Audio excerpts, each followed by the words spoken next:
Vamos, irmãos, abrir a palavra de Deus no livro do Eclesiastes, capítulo de número 12.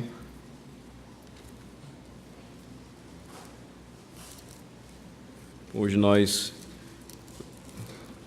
encerraremos o estudo do livro do Eclesiastes. Precisaremos nos despedir dele. Ficamos juntos estudando o livro do Eclesiastes por pelo menos 5 meses e um pouquinho. Foi um tempo de aprendizado, não somente para a igreja, mas eu afirmo muito mais para o pregador. Se vocês desejarem depois acompanhar todo o estudo, revisarem, vocês podem acessar no canal da igreja, pelo site ou pelo YouTube, e vocês então podem novamente rever as mensagens e tudo aquilo que nós aprendemos juntos aqui. Nós chegamos então no capítulo 12, novamente, agora a parte final, a partir do versículo de número 8 até o versículo de número 14, onde Salomão vai propor um encerramento, uma finalização para o assunto. Notem que ele trabalha conosco e o objetivo dele então é apresentado aqui no final, de que vaidade de vaidade, diz o pregador, tudo é vaidade. O pregador, além de sábio, ainda ensinou ao povo conhecimento e, atentando e esquadrinhando, compôs muitos provérbios. Procurou o pregador achar palavras agradáveis e escrever com retidão palavras de verdade. As palavras do sábio são como aguilhões e como pregos bem fixados a sentenças coligidas dadas pelo único pastor. Demais, filho meu, atenta, não há limite para fazer livros, e o muito estudar é enfado da carne. De tudo o que se tem ouvido, a suma é: teme a Deus e guarda os seus mandamentos, porque isto é o dever de todo homem. Porque Deus há de trazer a juízo todas as obras, até as que estão escondidas, quer sejam boas, quer sejam más. Vamos orar ao Senhor. Nós te agradecemos, ó Deus, pelo tempo que nos concedeu de estudo no livro do Eclesiastes, de como o Senhor nos ensinou através do sábio rei Salomão. O Senhor mesmo propôs este livro para o teu povo e até hoje este livro tem trazido para nós um importante sermão, uma importante mensagem.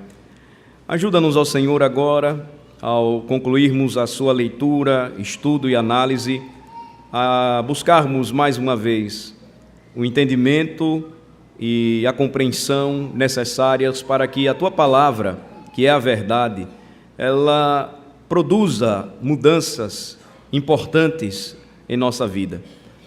Ajuda-nos, ó Senhor, a enxergarmos por trás de tudo aquilo que experimentamos na vida debaixo do sol, a Tua grande obra, o Senhor que é o grande tecelão do universo, traçando pelas linhas da nossa vida o Teu supremo propósito de render todas as coisas ou de conduzi-las, todas elas, para a Sua glória somente.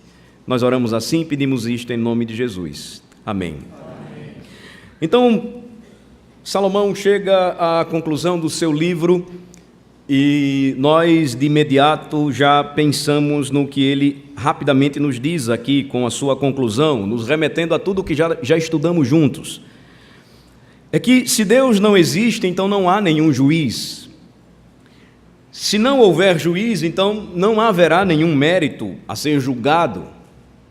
Se não houver um juízo final, então não há nenhum significado último para a vida do homem, de modo que nada, de fato, importa. Esta é, de fato ou de verdade, a lógica, o argumento do homem depois da queda. E a conclusão de Salomão, ou o que ele disse, ele começa nesta parte final e conclusiva, remetendo a nossa mente e coração àquilo que ele começou a mencionar na abertura do Eclesiastes. Versículo de número 8, vaidade de vaidade, diz o pregador, tudo é vaidade. Estas foram as primeiras palavras e são também as últimas palavras do pregador.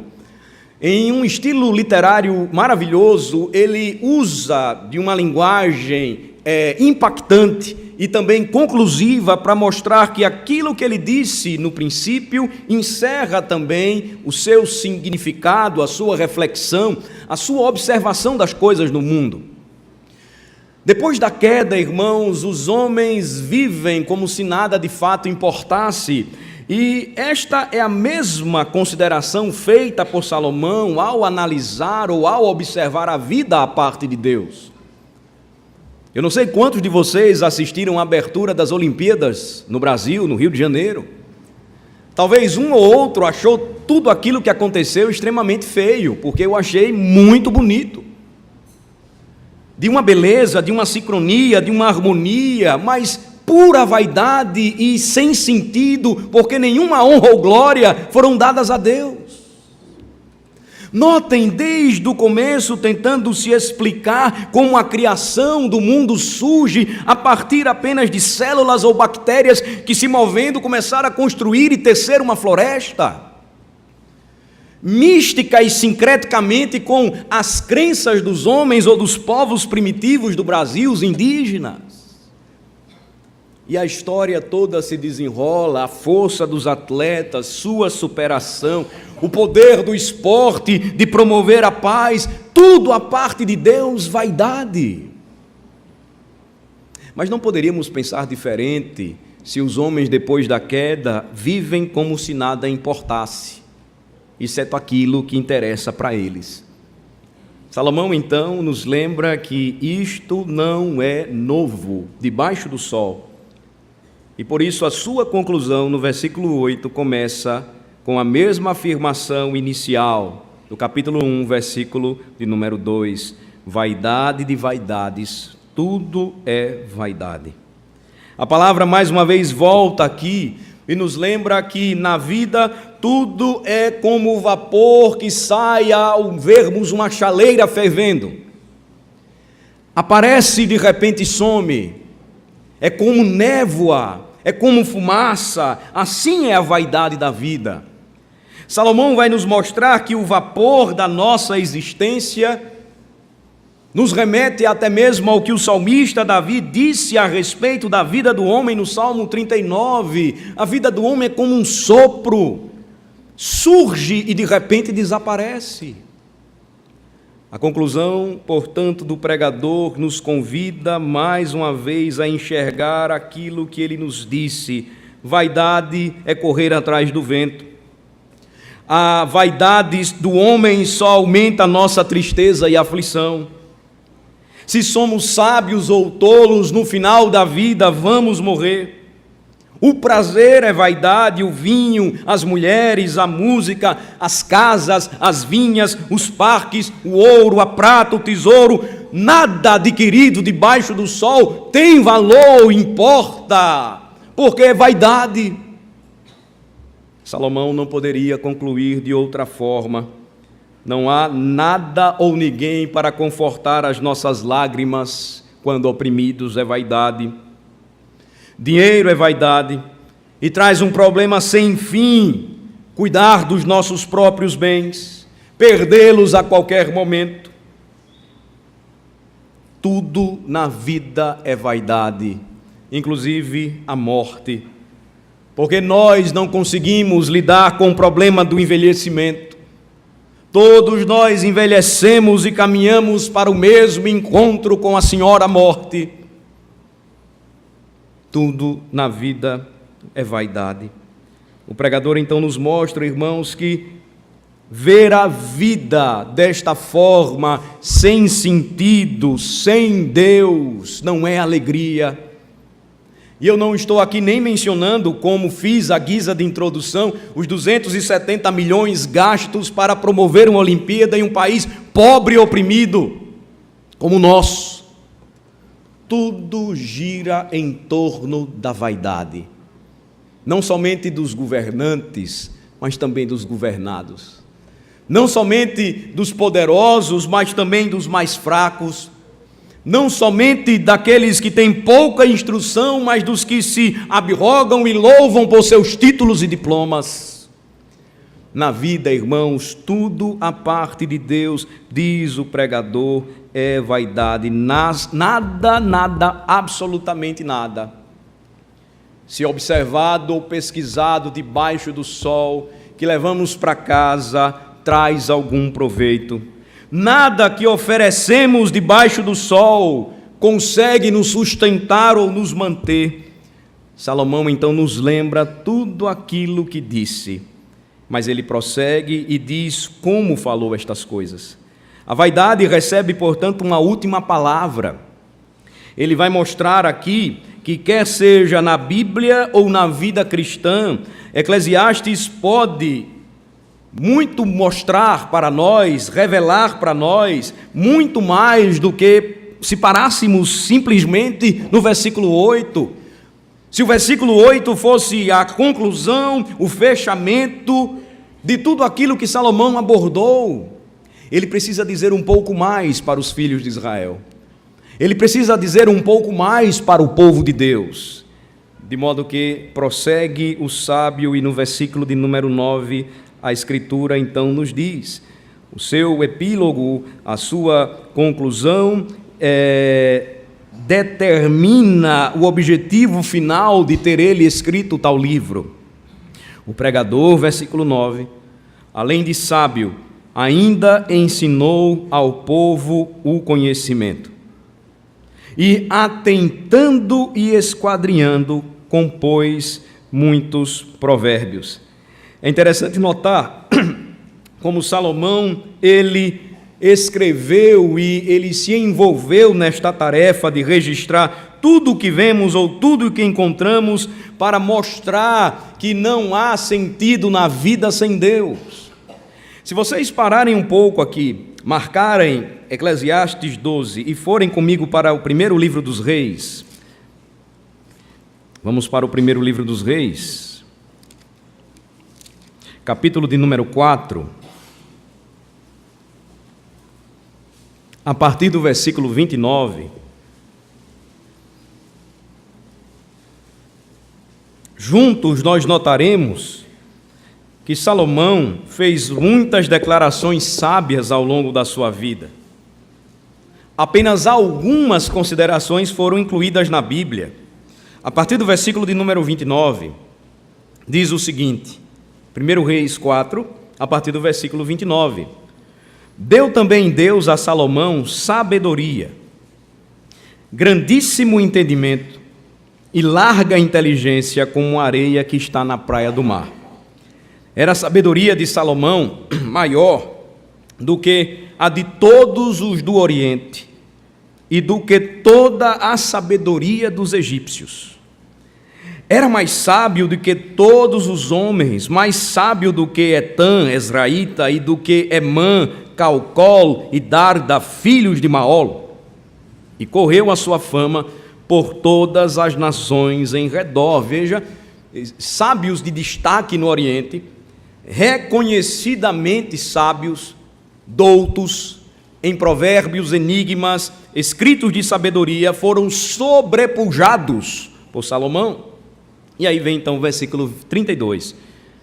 Compôs 3.000 provérbios, e foram os seus cânticos 1.005.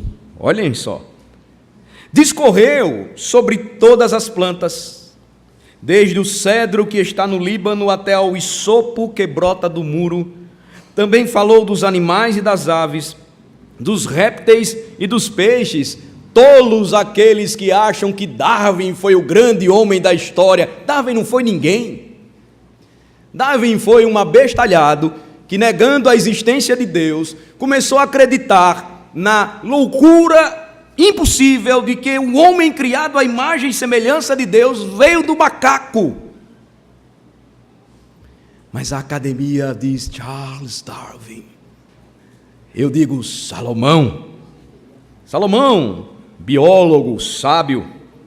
De todos os povos, diz o versículo 34, vinha gente a ouvir a sabedoria de Salomão. E também enviados de todos os reis da terra tinham ouvido da sua sabedoria. Salomão, portanto, irmãos, não avaliou estes provérbios apenas cuidadosamente, mas ele os organizou cuidadosamente. Nós temos apenas 2 livros escritos por ele.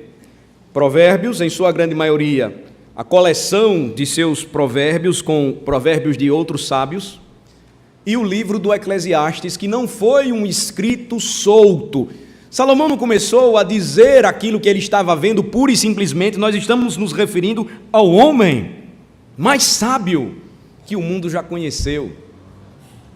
E quando ele então escreveu provérbios, muitos deles, inclusive o livro em questão, ele seguiu um raciocínio bíblico e lógico.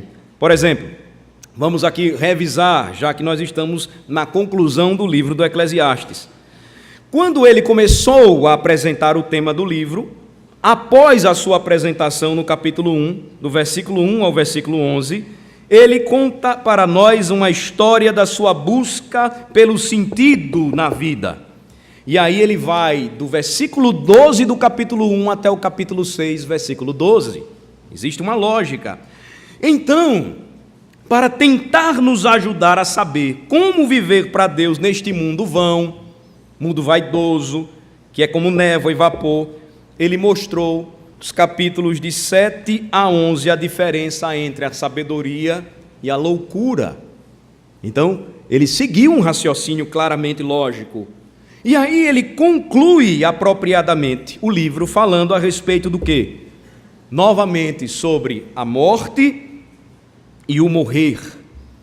E o seu encerramento é: tudo na vida é vaidade, a parte de Deus. Não há sentido, de fato, para a vida, nada importa. É interessante, irmãos, que quando nós observamos a clareza lógica do rei Salomão, ele também apresentou tudo isso com muito estilo, revelando a beleza da própria palavra. Voltem comigo para Eclesiastes capítulo 12. O versículo 9 diz que, além de sábio, ele ainda ensinou ao povo o conhecimento, de forma atenciosa, esquadrinhando. Tudo isso compôs muitos provérbios.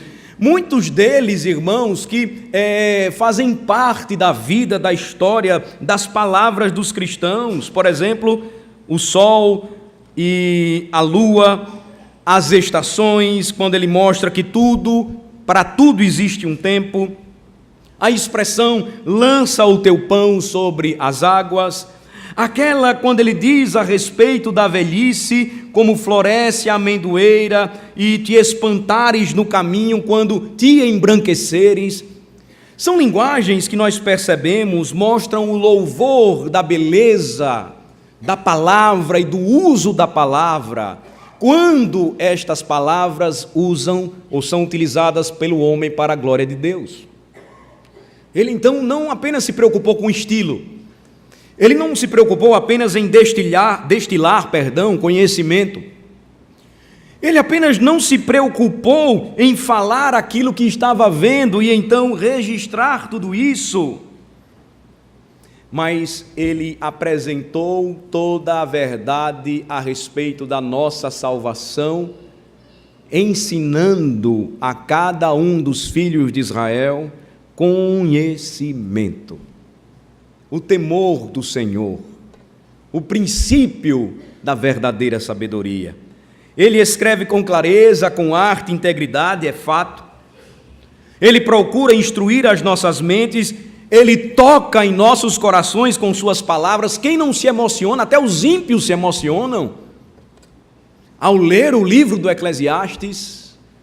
Mas muito mais do que isso, ele nos conduz pela sabedoria do nosso Deus. E por que ele disse tudo isso? Você chega então comigo nos versículos 10 e 11.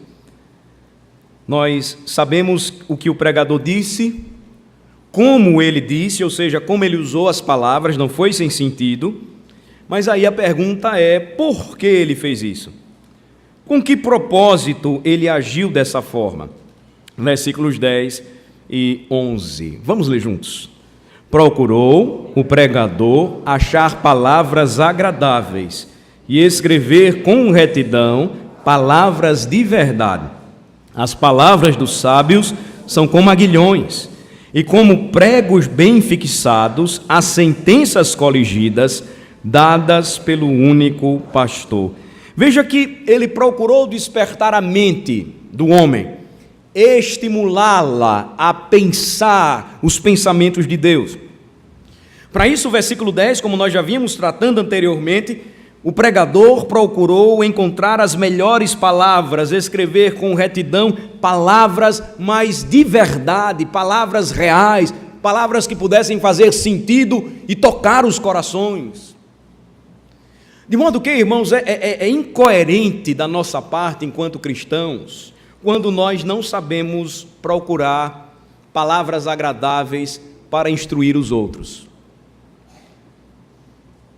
Não existe essa de você dizer, eu falo deste modo e ponto final, não. O sábio nos ensina, a palavra branda desvia o furor, a palavra dura suscita a ira. O tolo não sabe controlar as suas palavras e fala logo o que vem na boca e depois ele se dá mal, ele se arrebenta. Já as palavras dos sábios são como medicina, saúde. Vão tratar feridas e vão curar feridas. Vejam que o cuidado de Salomão, portanto, deveria ser imitado por todos os crentes. A palavra certa, no momento certo. Só que para isso é necessário, irmãos, entender e mergulhar no pensamento do sábio e saber a hora certa de dizer o que precisa ser dito, de tratar o que precisa ser tratado e considerar a vida de uma forma clara e bíblica. Às vezes, nós perdemos relacionamentos, perdemos filhos para o mundo, porque não buscamos a sabedoria da vida, segundo a Escritura, para lhes falar no tempo certo. Nós nos calamos diante do pecado, assim como Eli diante dos seus filhos. Nós não meditamos na Escritura e porque não meditamos nela, nós também não usamos as palavras corretas. Salomão, então, ele procurou agir de forma sensata, sábia, mas ele não deixou de mencionar, irmãos, o que nós encontramos no versículo 11. Ele disse, as palavras dos sábios são como aguilhões. Os aguilhões eram pequenas lanças usadas pelos pastores para fustigar os animais, para que eles não se afastassem do caminho, não deixassem o rebanho. O fustigar com o aguilhão, ele não tinha por objetivo ferir o animal e fazê-lo adoecer ou deixá-lo com alguma sequela, mas machucava, para ele sentir. Então, o que Salomão está dizendo aqui, agora, concluindo o seu estudo, a sua análise a respeito da vida na terra, da vida debaixo do sol, é que muitas vezes nós cristãos precisamos ouvir palavras certas no momento certo. Palavras agradáveis que possam nos apresentar o caminho da retidão, a palavra da verdade. Mas, em momentos específicos, nós precisamos receber essa sacudida do livro do Eclesiastes para que nós abramos os nossos olhos.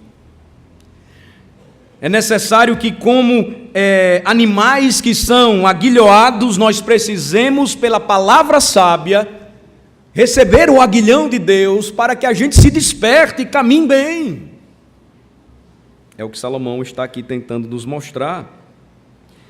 Vejam que quando ele nos mostra esta verdade e quando ele nos diz a respeito destas coisas, ele quer nos apontar para aquilo que precisa ser bem fixado como pregos, sentenciando para nós a verdade, fixando em nossa mente e coração o que não podemos esquecer, o que não podemos abandonar.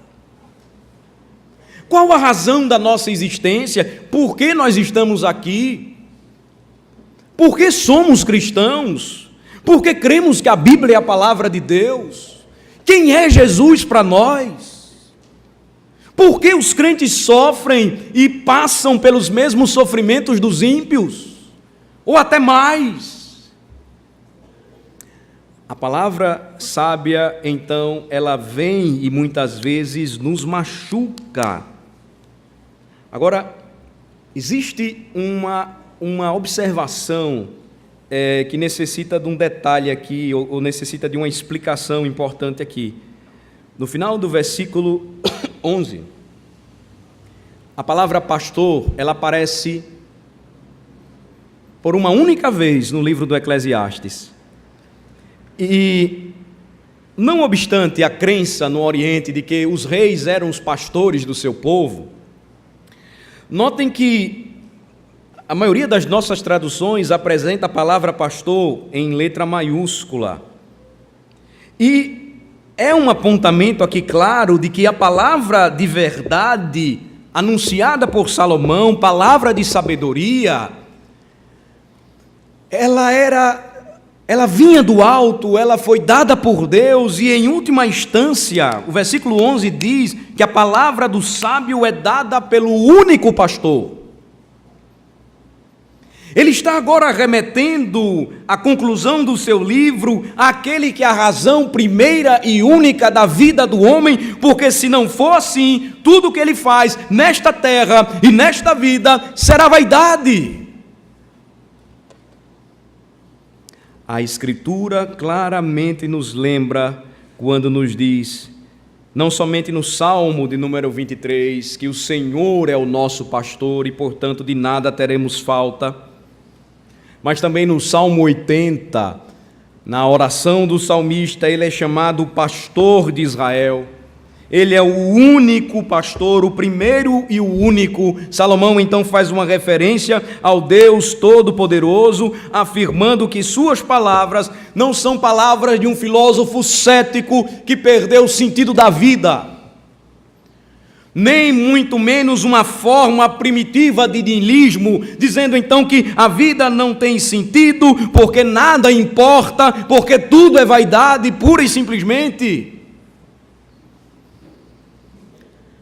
Mas que o que ele está promovendo aqui é a necessidade de que todo o crente precisa atentar para as palavras dadas pelo único pastor.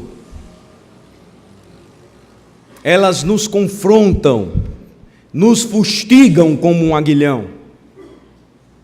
Elas nos incomodam e, como pregos bem fixados em nossa mente e nossa alma, nos lembram quem somos, a quem servimos. Jamais deveriam ser desprezadas como muitos de nós por vezes desprezamos. Jamais deveriam ser esquecidas como muitos de nós por vezes se esquecem. Salomão está agora na conclusão do seu livro nos incitando à vida espiritual. Ou como Paulo escreveu aos Colossenses, a pensar nas coisas lá do alto, naquelas que são lá de cima, porque é para lá que nós estamos indo.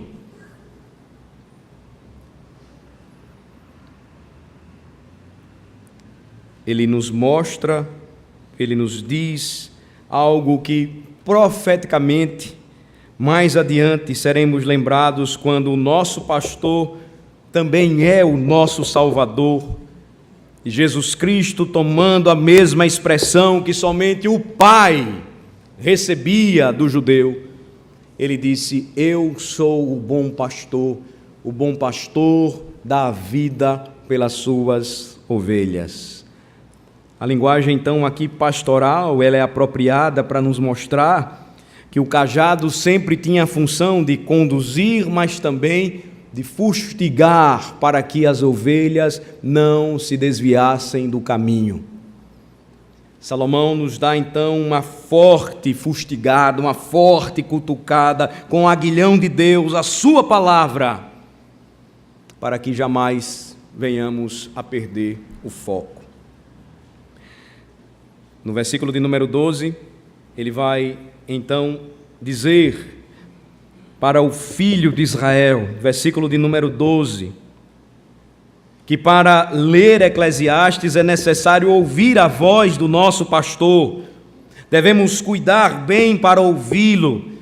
A construção da nossa vida precisa se dar pela palavra do bom pastor e não em qualquer coisa, mais ou menos.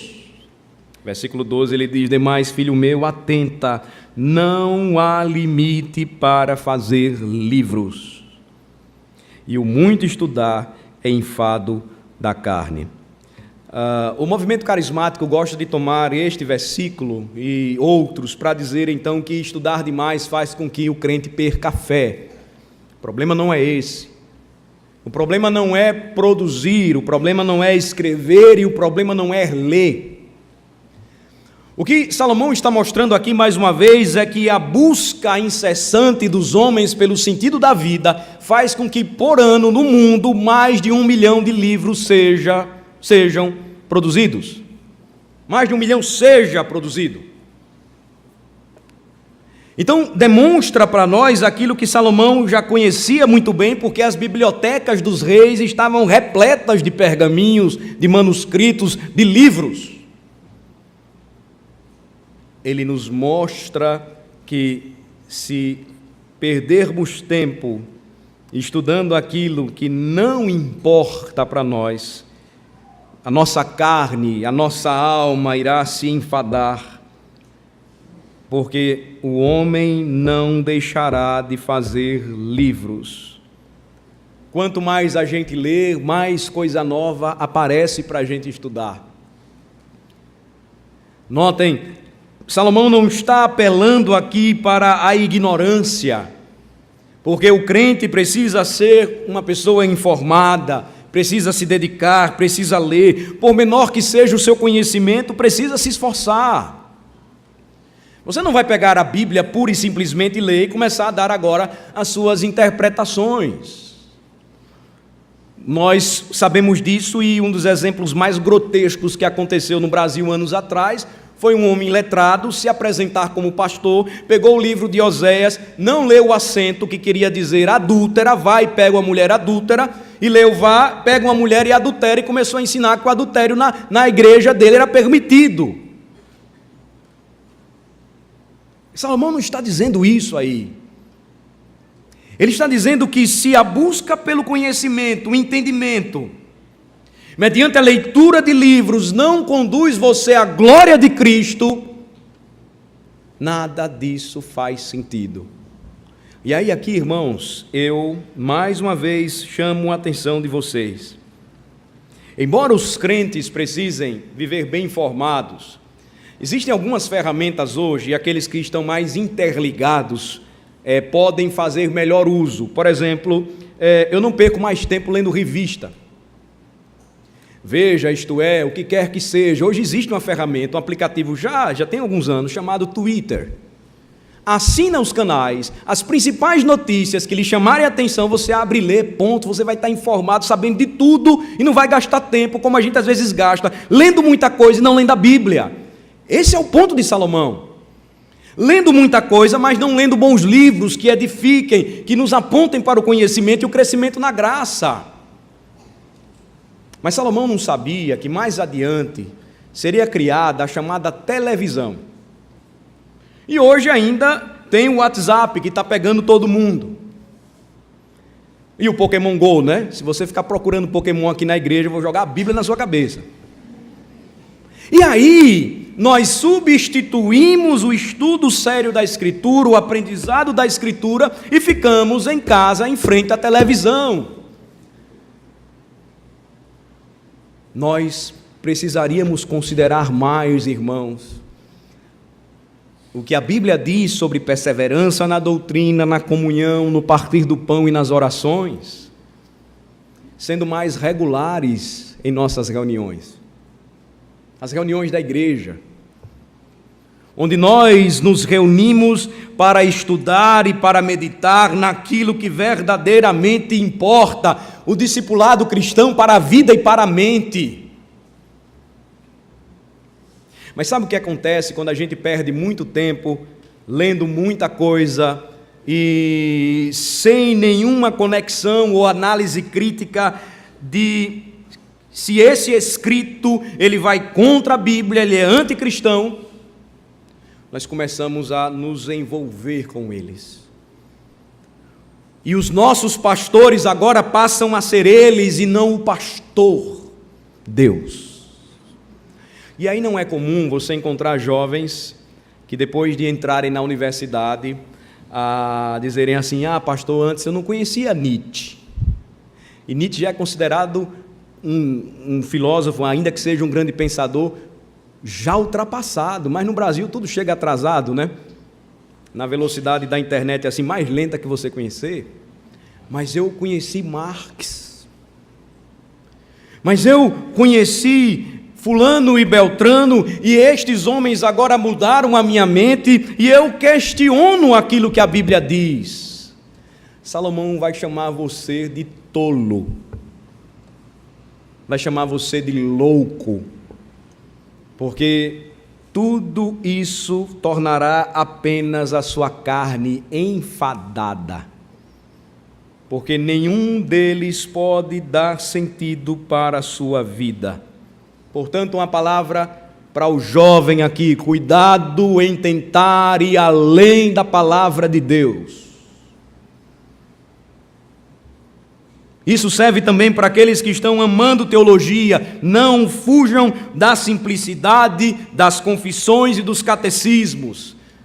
Orientação firme e segura por séculos quanto à nossa fé. Não faça teologia segundo os seus achismos, mas siga os passos e a trilha de seus pais. Em um de seus livros, chamado Grande Divórcio, C.S. Lewis ele descreve um homem dos subúrbios do inferno, que passou toda a sua vida buscando a verdade. Era assim que ele dizia. E então o homem caminha em algum lugar, na descrição de Lewis, perto das fronteiras do céu. E lá ele recebe um convite gracioso de Deus, ele é convidado a entrar, mas o Espírito adverte: eu preciso primeiramente dizer o seguinte a você: não há espaço aqui para os seus talentos. Só há perdão aqui porque você os perverteu. Aqui não há atmosfera de inquérito, pois eu vou trazê-lo para a terra não de perguntas, mas de respostas, e você verá a face de Deus. Lewis continua e ele vai descrever que o homem não estava pronto para deixar tudo, deixar a sua busca e confiar na graça de Deus. Ele queria estudar um pouco mais, ele não queria aceitar as conclusões de qualquer pessoa, e então ele responde: todos devemos interpretar essas belas palavras à nossa própria maneira. Para mim não existe essa conversa de uma palavra final. O vento livre do inquérito, o homem então mencionou, deve sempre continuar soprando através da mente. Você não acha?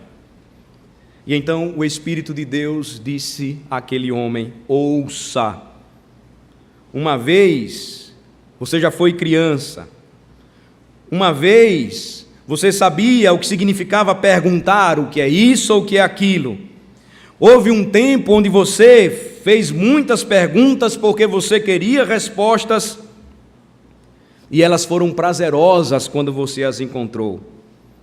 O Espírito então conclui: torne-se esta criança novamente. Mas, mesmo assim, a resposta do homem foi: infelizmente, eu vou me recusar. Quando eu me tornei um homem, ele disse, acabei com as coisas de menino. E a conversa então, repentinamente se conclui na obra do Lewis. Quando o homem se lembra que tem compromissos, ele faz as suas desculpas, ele se apressa para fora e vai se unir ao grupo daqueles que estavam no subúrbio do inferno.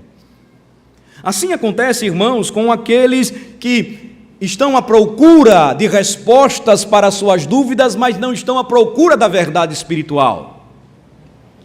Assim acontece com aqueles que estão buscando cada vez mais conhecer e em meio a um ilimitado conjunto de livros impressos ou agora através de e-books, virtualmente falando, eles não param de ler, de consumir. Mas porque não estão buscando a verdadeira palavra que tira todas as dúvidas, que nos conduz para a terra da resposta e não das perguntas, não buscam e não se entregam verdadeiramente a Deus. A palavra então do sábio rei de Israel é: não seja como esta pessoa, não haja como este homem. Ou assim como Paulo descreveu, não seja como aquele que sempre está aprendendo e nunca pode chegar ao conhecimento da verdade. Contentemo-nos com o que a Bíblia nos diz.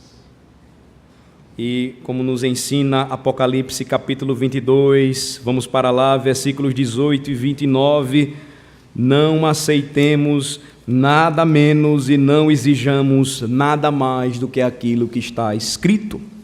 Apocalipse 22, versículos 18 e 19.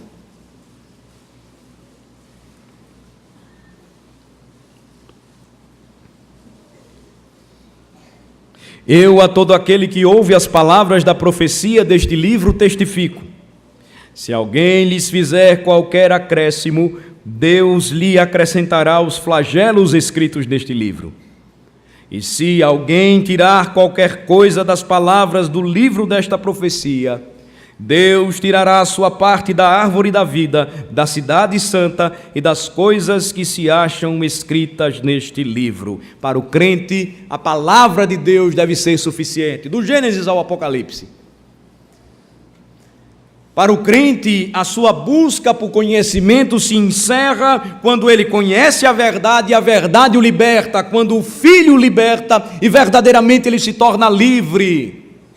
Para o crente, as dúvidas que porventura ele ainda tenha devem se calar, porque ele almeja o mundo onde não mais haverá perguntas, mas somente respostas. O novo céu e a nova terra. Cuidemos, portanto, irmãos, do nosso coração, porque a Bíblia não é um conjunto de livros divinamente inspirados para nossa especulação, mas para que nós conheçamos o bom pastor que deu a sua vida por suas ovelhas. Vamos terminar então Eclesiastes 12 agora, versículos 13 e 14. Eclesiastes termina com a aplicação prática da verdade bíblica. Nós ouvimos o que o pregador disse, bem como o que ele disse, por que ele disse isso.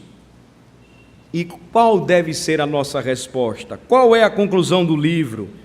O que devemos levar conosco quando deixamos agora Eclesiastes?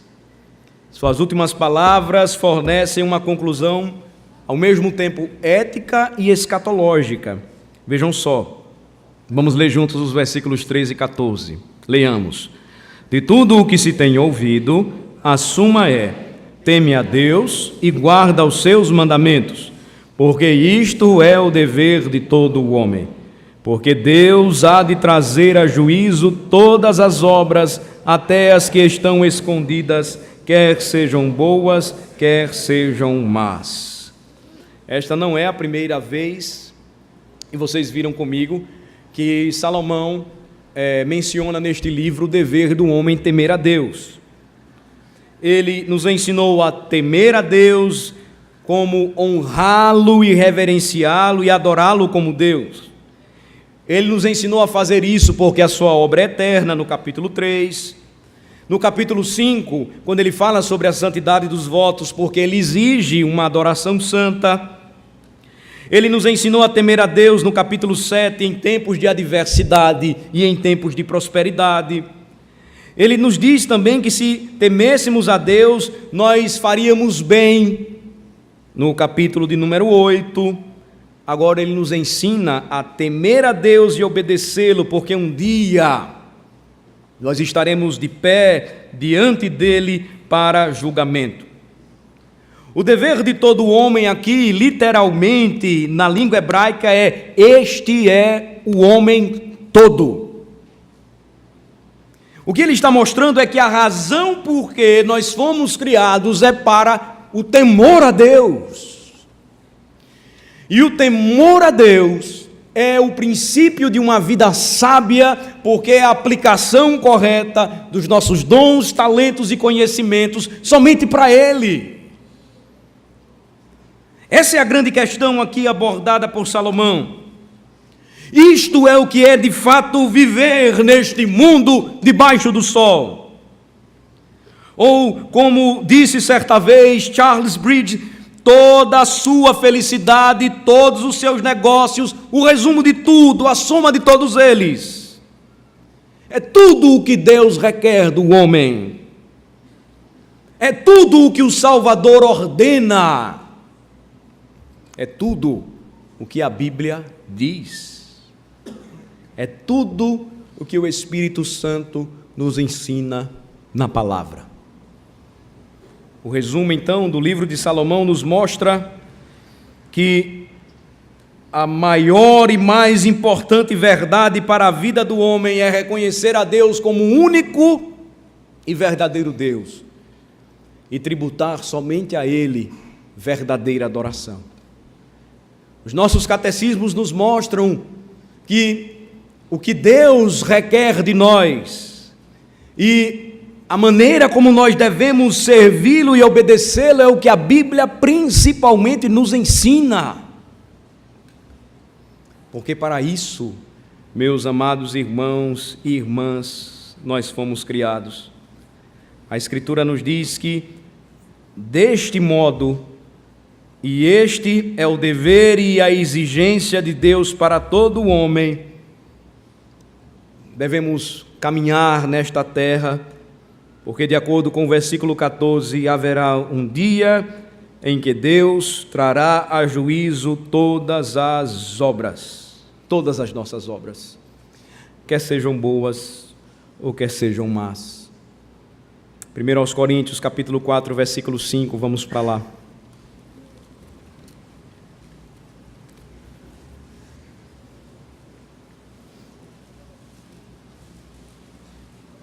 A Bíblia diz que um dia Deus irá expor todo o pecado secreto dos homens, de que Ele irá descobrir todas as bondades praticadas anonimamente, que Ele trará a juízo o feito de cada homem, quer seja bom ou mau, incluindo todo o pensamento casual, toda palavra frívola, segundo Jesus nos ensinou.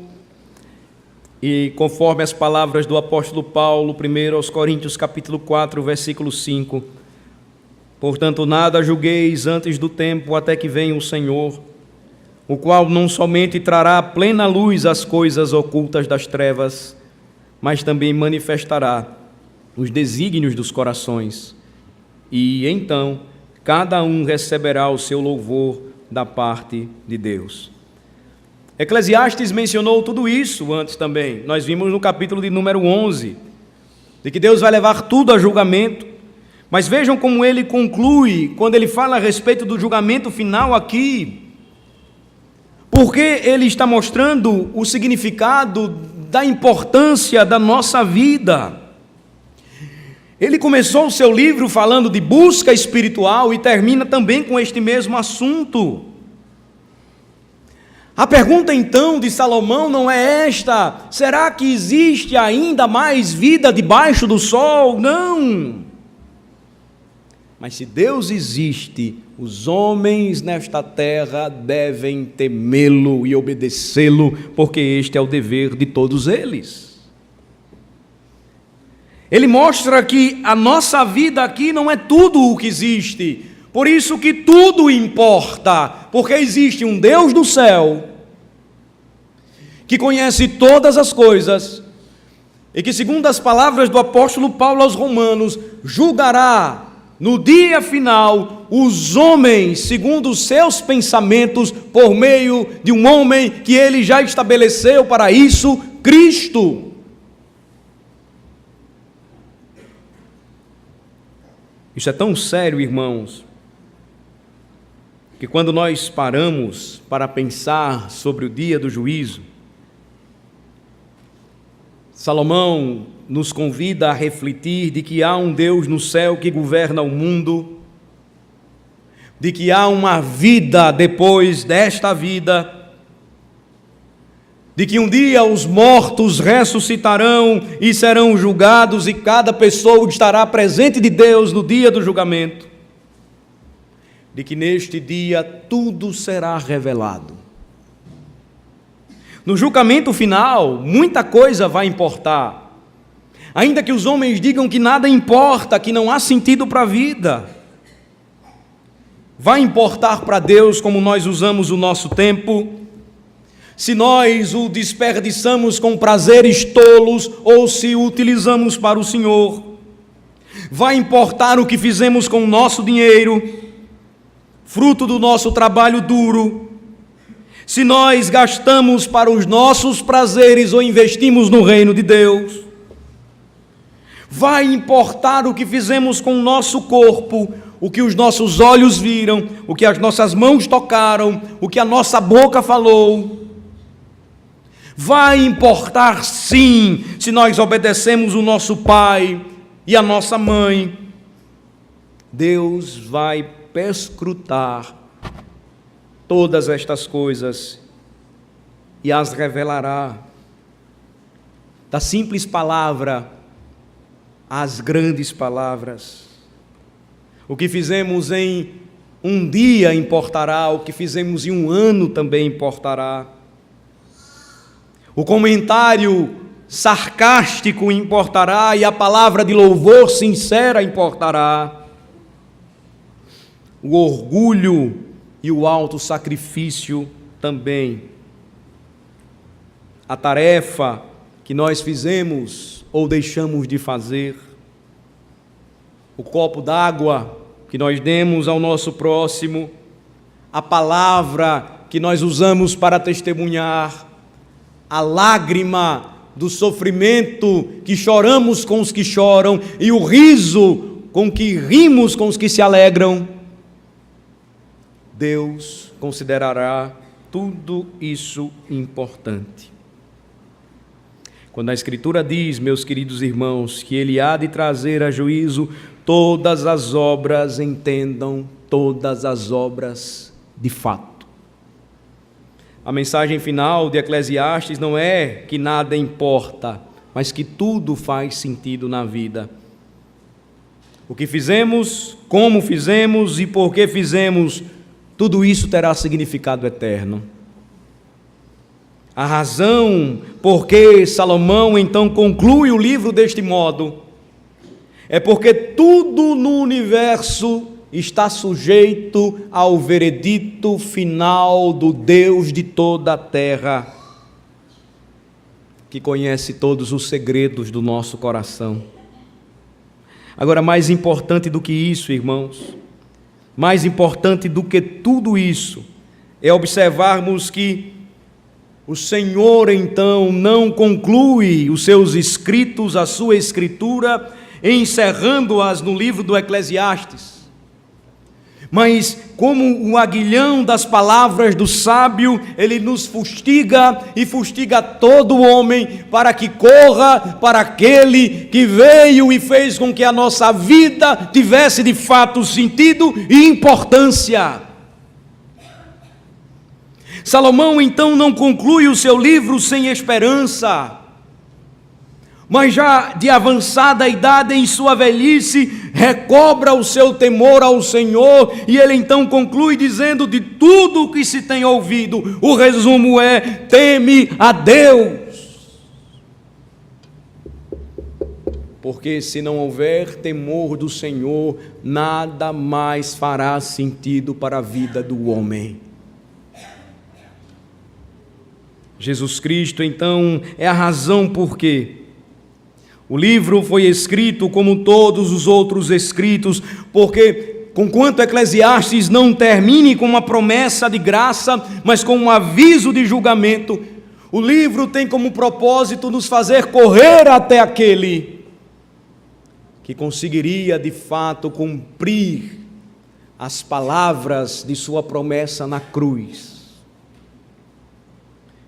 A verdade é que quando nós lemos Eclesiastes e somos tomados por um desespero ao enxergarmos a nossa vida debaixo do sol, é para que sejamos despertados quanto ao temor do Senhor e corramos para Cristo, na certeza de que nele e somente nele seremos encontrados justos naquele dia extraordinariamente importante, quando Deus julgar os segredos dos homens em conformidade com o seu Evangelho. A única forma, irmãos, certeza de que nós escaparemos do juízo, é se confiarmos as nossas vidas a Jesus Cristo, o único que tem poder para nos salvar da ira de Deus. Muitos pensam que no dia do juízo, os remidos então terão mais uma vez os seus pecados expostos. Um grande telão, já ouvi muito pregador falar isso, não sei onde a Bíblia diz, projetando tudo aquilo que fizemos. O que vai acontecer no dia do juízo, e Jesus Cristo é muito claro e simples, Mateus 25, é que Ele vai separar as ovelhas dos bodes, é que Ele vai chamar os seus filhos para a direita e vai separar os ímpios para a esquerda, e Ele, para aqueles que confiaram em Cristo, vai dizer: vinde, benditos de meu Pai, entrai na posse do reino que vos tenho preparado desde a fundação do mundo. Não haverá condenação para aqueles que estão em Cristo Jesus, não haverá nova exposição de seus pecados, porque estes foram expostos na cruz, envergonhando o nosso Redentor, que deu a sua vida por nós. Não mais juízo. Mas aqueles que não confiaram nele, que não receberam um Salvador que veio ao mundo para salvar todo aquele que nele crê, terão então os seus pecados expostos. O Senhor lhes dirá: afastem-se de mim, nunca conheci vocês. Vocês pensaram que a vida não tinha nenhuma importância, de que Deus não deveria ser honrado e que o seu Filho não precisaria ser exaltado. Eu nunca conheci vocês.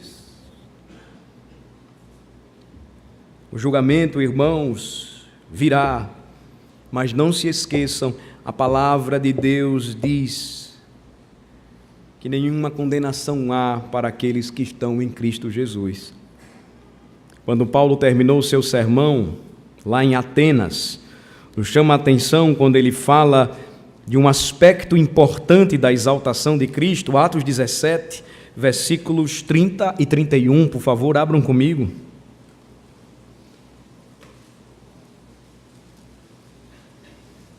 Paulo pregou uma extraordinária mensagem naquela cidade. Em outras palavras, ele falou: a este mundo vão, vaidoso, o Salvador veio. Tal como nós, ele sofreu toda a sua futilidade e frustração, mas ele ainda fez mais. No tempo certo, ele tomou o julgamento que nós merecíamos, morrendo por nossos pecados na cruz. O seu corpo voltou ao pó da terra, mas não ficou aí.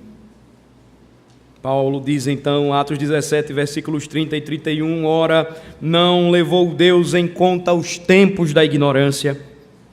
Agora, porém, notifica aos homens que todos em toda parte se arrependam, porquanto estabeleceu um dia em que há de julgar o mundo com justiça, por meio de um varão que destinou e acreditou diante de todos, ressuscitando dentre os mortos. O que Paulo diz então é que no terceiro dia ele ressurge dos mortos, ele traz vida para fora da sepultura.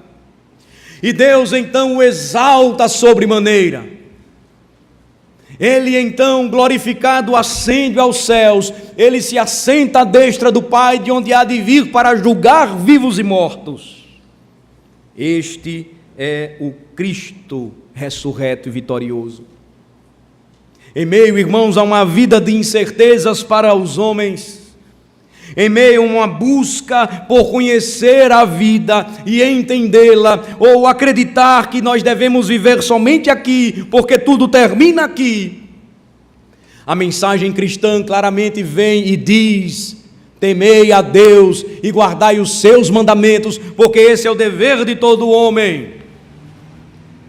E os homens então esbarram na importante verdade de que nenhum deles tem mérito, ou poder, ou capacidade de entrarem na presença de Deus por temor e obediência. Mas a provisão de Deus então vem e diz: eu lhes dou Cristo. E a única mensagem que vocês precisam crer para entrar nos céus simplesmente é esta: por seus pecados ele morreu em uma sexta-feira e ressurgiu no primeiro dia da semana. Essa é a mensagem que faz sentido para a nossa vida. Essa é a mensagem que enche o nosso coração de esperança, confiança em Jesus, cuja vitória nos salva da vaidade da vida, que nos faz enxergar os nossos próprios dias e percebê-los que sem Cristo é correr atrás do vento. Sem Cristo não há sentido para nada ganhar dinheiro, trabalhar tanto, ter família e filhos, construir igrejas, acumular bens, comer e beber, ter amigos. Sem Cristo não há possibilidade de libertação e conhecimento verdadeiro da vida. Porque somente Ele, nos diz a Escritura, foi o único que, por conta da vaidade da vida, fruto dos pecados dos homens, voltou ao pó, morto na sexta, vivo no domingo.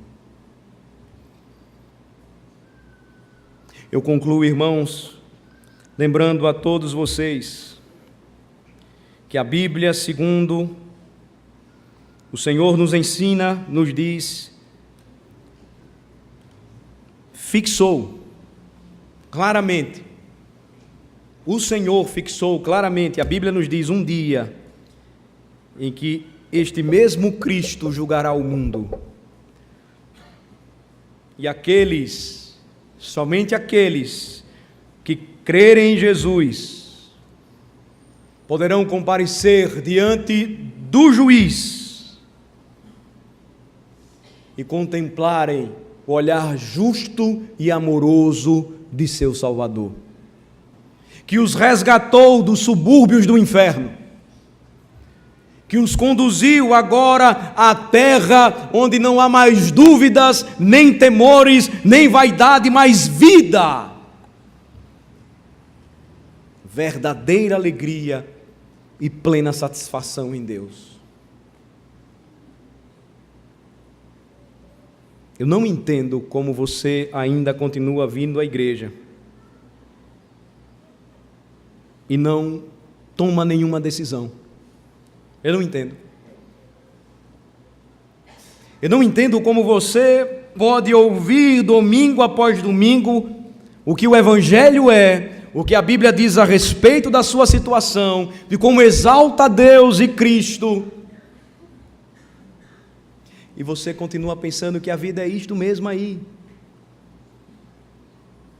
Mais ou menos isso. A gente vai vivendo, pastor, e seguindo a filosofia deste mundo, a gente deixa a vida nos levar. O pregador então diz, vá nessa. Um dia fixo de juízo estabelecido vem.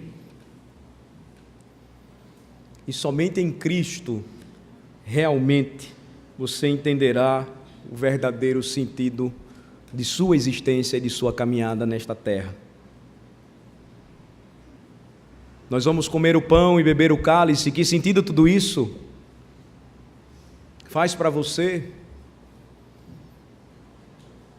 Cristo morreu pelos seus pecados, derramou o seu sangue pelos seus pecados. Não fazer parte da sua mesa é negar que você tem parte com Ele, é fugir da necessidade que você tem dEle. Eu convido você nesta noite a confiar inteiramente a sua vida a Cristo, a entregar-se inteiramente a Ele. Eu sei que nada disso acontecerá por sua própria capacidade de resolução. Nem eu, nem você tem poder para isso, espiritual ou moral. Mas eu oro para que o Espírito Santo não endureça o seu coração, mas se apiede e abra o seu coração para que você receba a Cristo como seu Senhor e Salvador. Porque somente Ele fará com que o livro do Eclesiastes não seja apenas uma mensagem de um homem desesperançado, sem sentido nenhum para viver, mas de um homem que, depois que avaliou toda a sua loucura por se afastar dos caminhos do Senhor,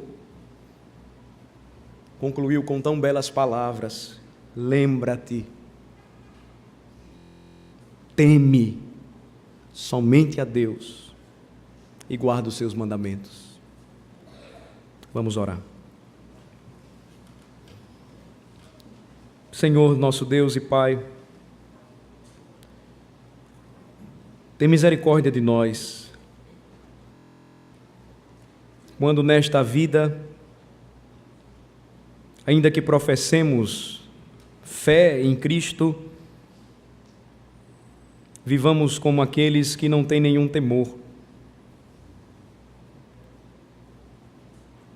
como se brincássemos com com o verdadeiro significado da nossa existência, o porquê nós fomos criados, para te adorar e te servir. Não permitas, ó Senhor, que esqueçamos das coisas boas que Tu nos acrescentas em nosso caminhar, enquanto estamos indo para o reino celestial. Que não permitas que esqueçamos que são vislumbres de algo maior, deleites que o Senhor nos dá enquanto nesta vida experimentamos sofrimento, decepção, agonia, desesperança, injustiças. Que olhemos para o alto e percebamos que somente do alto vem o nosso socorro, porque o Senhor fez os céus e a terra, porque o Senhor é o nosso bom pastor. O Senhor nos deu a Cristo, Ele deu a sua vida por nós, e somente Ele pode nos salvar da vaidade desta vida. Ó Senhor, tem misericórdia de todos nós, e que nesta noite muitos assumam um compromisso real com Cristo, não meramente formal, mas entreguem suas vidas, os seus corações a Cristo, porque no dia final tudo importará. O que deixamos de fazer, o que falamos ou deixamos de falar, como nos portamos, como comemos ou bebemos, como lidamos com as pessoas, como gastamos o nosso dinheiro,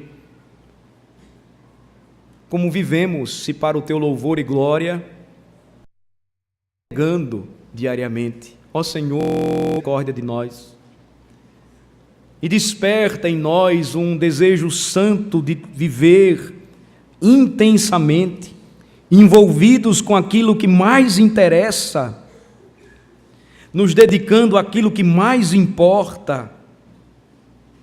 Que seja este, ó Senhor, o desejo no coração dos pais e dos filhos, dos membros e dos líderes oficiais da igreja, de todo o teu povo, Senhor. Aos velhos, o aprender a envelhecerem felizes, aos jovens, te exaltarem com a força da juventude. Ó Senhor, somente assim encontraremos lenitivo para a nossa alma, para a nossa vida. Ó Senhor, mais uma vez, quando nos aproximamos da Tua mesa, permite-nos comer e beber pão e vinho com esta expectativa, esperança, alegria, satisfação, o melhor banquete da terra, que anuncia um novo céu e uma nova terra, o retorno do nosso Rei, o dia glorioso da ceia das bodas do Cordeiro. Ó Senhor, que ao encerrarmos o livro do Eclesiastes, estejamos mais conscientes a respeito da vida e como devemos render graças a Cristo somente, porque Ele destruiu completamente a da vida para que pudéssemos ter acesso ao céu. É no nome dEle, Jesus Cristo, Senhor e Salvador nosso, que oramos. Amém.